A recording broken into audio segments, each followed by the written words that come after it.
Bismillahirrahmanirrahim. Assalamualaikum warahmatullahi wabarakatuh. Alhamdulillah wassalatu wassalamu ala Rasulillah wa ala alihi wa sahbihi wa mawalah. Amma ba'du, ikhwani wa akhwati fillah rahimani wa rahimakumullah. Kita lanjutkan kembali pelajaran bahasa Arab kita dan sekarang kita akan bahas bab terakhir dari bagian ketiga buku ini, bab ke-6 tentang ringkasan 10 kedudukan isim dan harokat akhirnya.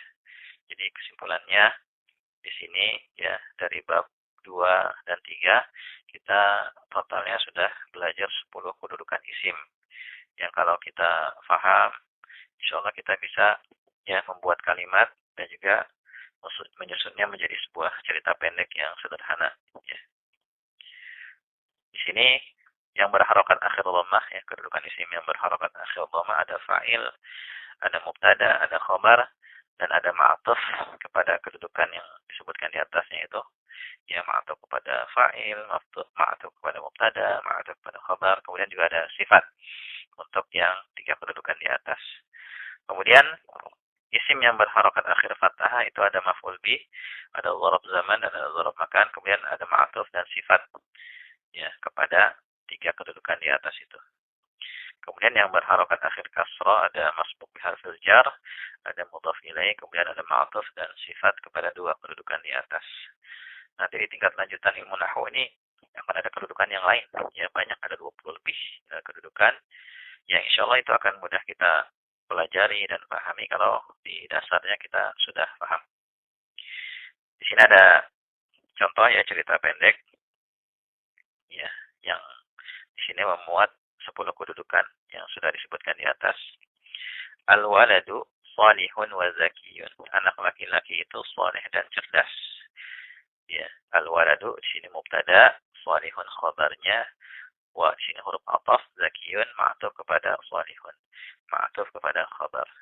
Yaqra'u sedang membaca al-waladu anak laki-laki itu Al-Quran Al-Karim, Al-Quran yang mulia, fil masjid di masjid, amamal minbari di depan mimbar, sabahan pada pagi hari.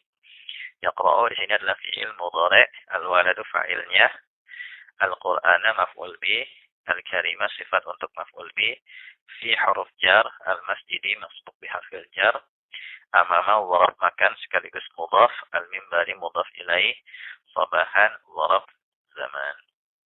Ini ringkasan dari 10 kedudukan isim.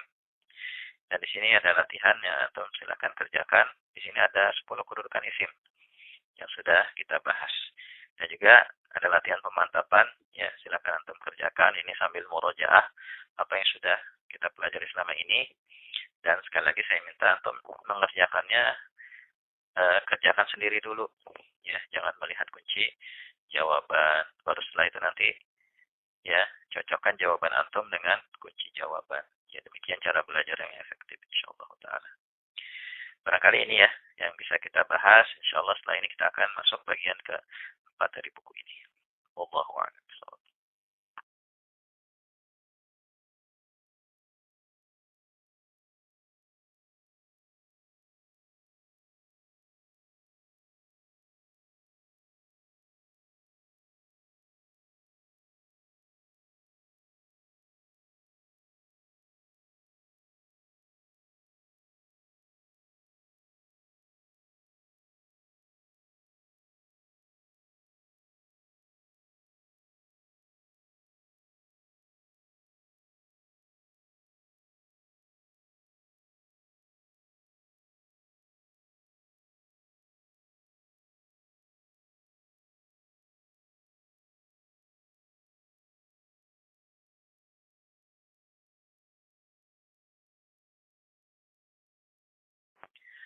Bismillahirrahmanirrahim. Assalamualaikum warahmatullahi wabarakatuh.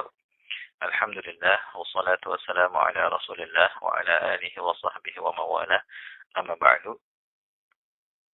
Ikhwani wa akhwati fillah rahimani wa rahimakumullah. Kita lanjutkan kembali pelajaran bahasa Arab kita.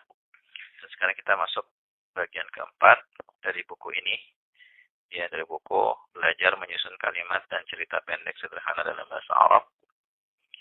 Bab pertama tentang variasi khabar. Ya. Sebelumnya di bab kedua ya, di bagian kedua dari buku ini kita sudah bahas tentang khobar. Khobar itu definisinya kita sudah pelajari, yaitu isim nakirah berharokat akhir dhammah yang memberitakan mubtada. Ya, ini definisi untuk yang pemula ya. Sebenarnya ada definisi yang mungkin lebih bagus kali ya. Yaitu khobar itu adalah ma yukmilu ma'nal mubtada'i.